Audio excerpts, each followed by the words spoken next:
6 months, every time one of these crypto company blows up and goes to zero. They're so unregulated. These unregulated exchanges are just they're all going to go to zero. And what's going to come out of it eventually is going to be a regulated crypto market, which I think will be very interesting because almost all ransoms like this are paid in Bitcoin. So if the US government was buying huge amounts of Bitcoin in order to pay a ransom, Bitcoin prices would surge, of course. So the question is, has that happened? Oh yes, it has happened. Since the nationwide ground stop last Thursday, the price of Bitcoin has shot up about 20%. Is that a coincidence? We asked Pete Buttigieg to come on the show tonight to let us know. Unfortunately, he did not respond to our request, so we'll keep asking. You never want a serious crisis to go to waste.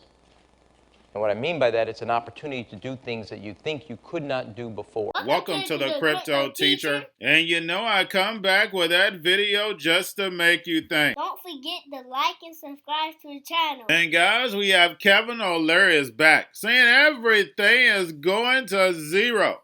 But we know he's nothing but an NWO puppet. He's already been exposed, doing the Hegelian dialectic too many times. Now we have Tucker Carlson on Fox, giving his reason on why Bitcoin pumped. On 1/11, what I went over, that all these planes were grounded, and this was the first time since 9/11, and it had to be a bigger reason behind it.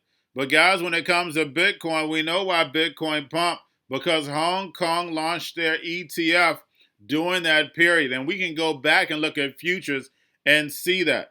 But we definitely know there was a bigger reason on why all planes were halted. We know something is cooking up behind the curtain.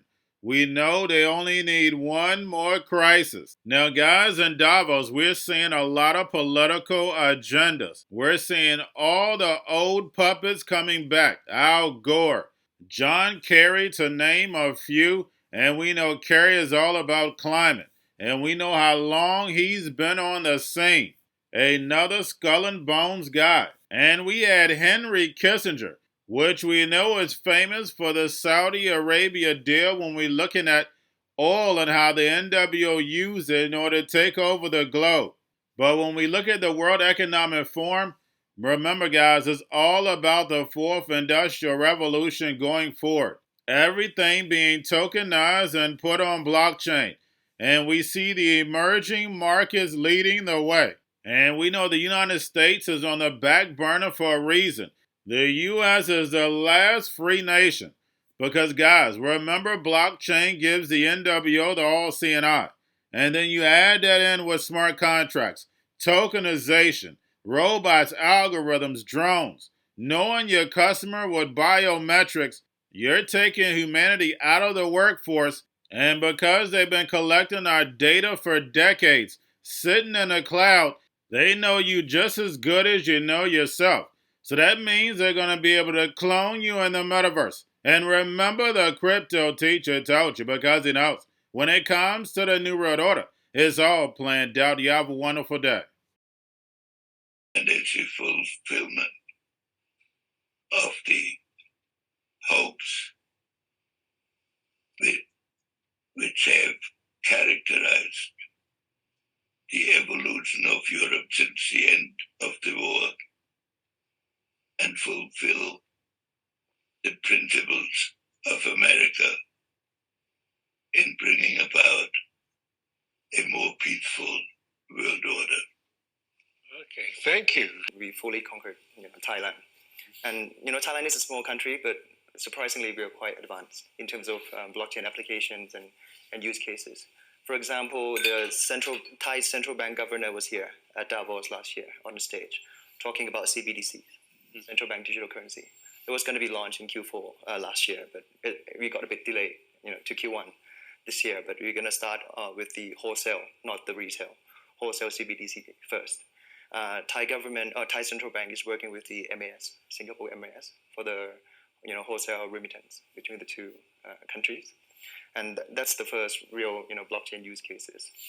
Or, last year was a tough year with FTX, the unregulated players messing the space up, but the regulated players are being punished. Even the regulations is very advanced.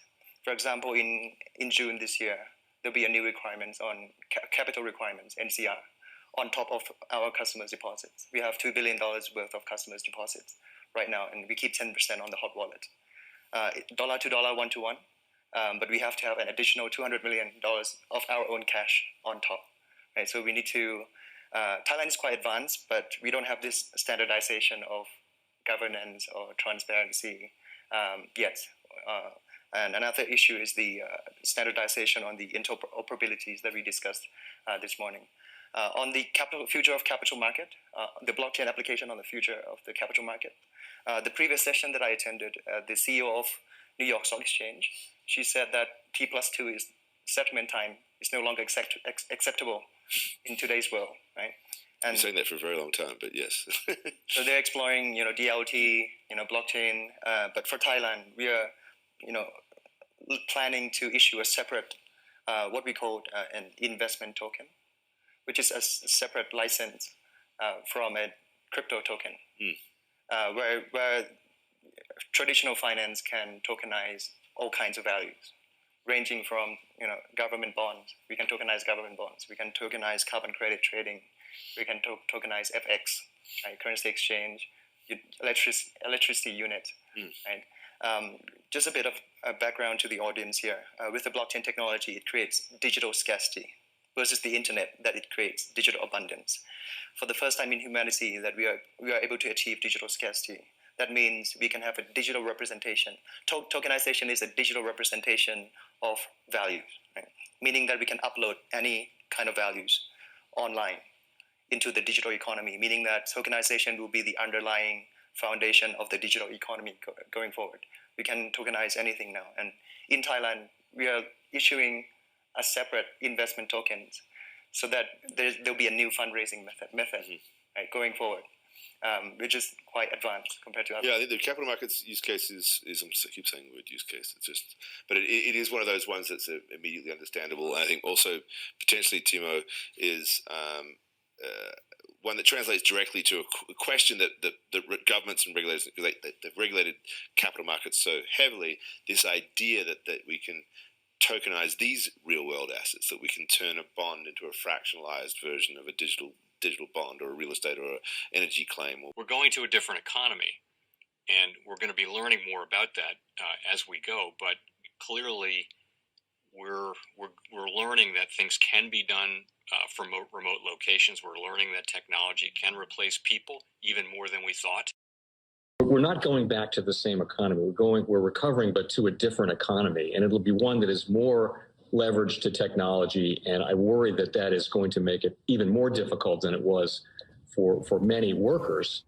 In Silicon Valley, and my friends who work in technology know that what we did to the manufacturing workers, we are now going to do to the retail workers, the call center workers, the fast food workers, the truck drivers, and then even bookkeepers, accountants, insurance agents, lawyers, and on through the economy. So what happened to the manufacturing workers is a very clear sign. And so we'll import Chinese-based CBDC technology. So it's going to be CBDC in a box provided to you by the People's Bank of China.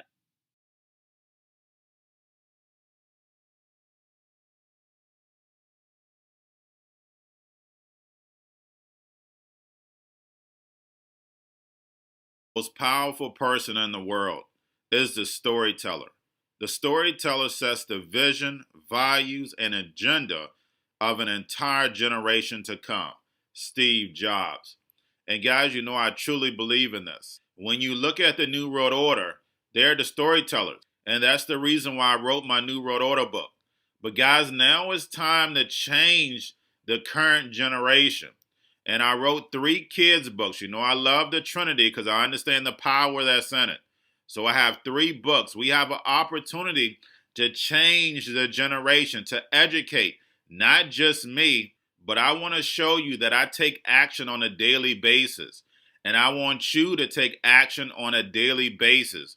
Whether it's your job, whether it's in your community, we have an opportunity right now to educate the masses. I posted this on my Twitter account. Please share, but this is a short clip of the 3 books. There's going to be a clothing line and action figures. Please get these books for your kids, nephews, cousins, friends, so therefore we can start the re-education now. Because as we see, the fourth industrial revolution foundation is definitely here. Robots, algorithms, drones, taking humanity out the picture. We have to re-educate. But let's get into the video. Part 1. King Joshua and Grandma Tam save the village. Part 2. King Joshua and Grandma Tam save New York from COVID stories 3. Part 3. King Joshua and Grandma Tam goes to China. It's mandatory to get part 1, part 2, and part 3 of this series. It's time to re-educate Generation Z.